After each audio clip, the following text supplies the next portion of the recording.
neza mwumva numva ngo wowe kavuna nako wowe ugiye gukina uri kavuna iri hembe ntabwo uri bwongere kuribona muri nuza muri frame urumva iri hembe ryatakaye.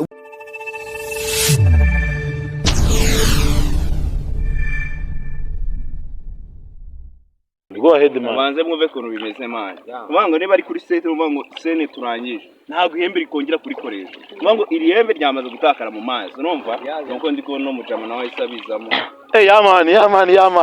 Sha nanjye ninjiye mu mazi. Ninjiye mu mazi. Hello ladies and gentlemen, come back on Mia Boss TV, media calculator, peacemaker, Dora's keeper, one of 100 bosses. Let's be in it. We stand for Rwanda.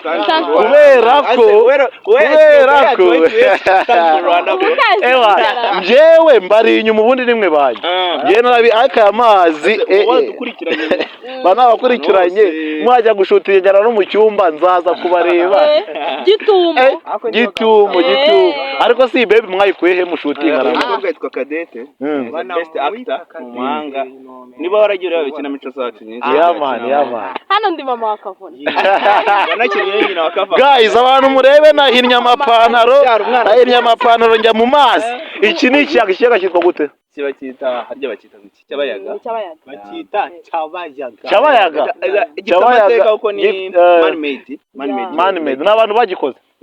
Cyakozwe n'abantu bashakaga idamu. Wumva story nyene wumva bashaka. None se ni nk'icyo twakwita ikiyaga ariko si ikiyaga. Setting yanyu uyu munsi yagenze gute? Kuko ndi kubona mwakwiye imishwaro bantu ewana ndebera kweli.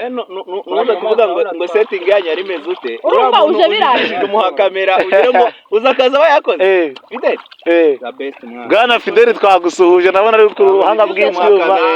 Ese RD ntabwo watinya amazi buriya ra? Byari bigoranye cyane n'ubundi gutinya amazi. Ariko ngo ntabwo gutinya amazi. Ariko ngo ntabwo gutinya amazi. Uko batatinya. Abahungu badatinya amazi. Guys, murabona ko biryoshye. Utagwa. Mbibutsa ko aba bantu turi kumwe nabo mwitsindi niti imbuga zabo babwira imbuga zabo bibutse. Tuyobabwira badufollowinga rubango twebwe tuba kuri YouTube channel yacu yitwa Intiti. Arya ina. Ya man, izere kuri kumfata neza cameraman ariko ucunge ntagwamo amazi mbikubona. Hano ngani kure hagararamo gasanyira kabugabuga. Tuba kuri YouTube twitwa Intiti, kuri Facebook twitwa Kinamico, TikTok twitwa Intiti wakurikira cyane. Hanyuma kuri Facebook tugira page tukajya naho tuganira n'abantu bacu. Hanyuma kuri page twitwa Intiti Comedy. Hanyuma ko aho tuganira n'abantu ni hamwe nakubwiye ni Intiti Kinamico. Intiti kavuna. Intiti Kinamico. Kavuna. Ni vibe.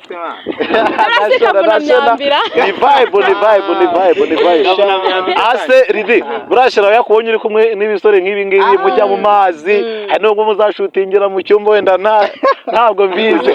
Ariko buri ntabwo ujye wumva kubaza ngo bimeze bite wagwara ariko ntabwo yabari sawa cyane.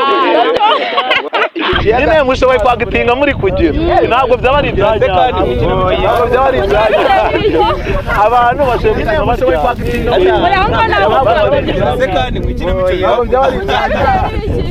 abantu bashoboye gukina baryamye. Asa ntabwo byaba abafana benshi tubabwire.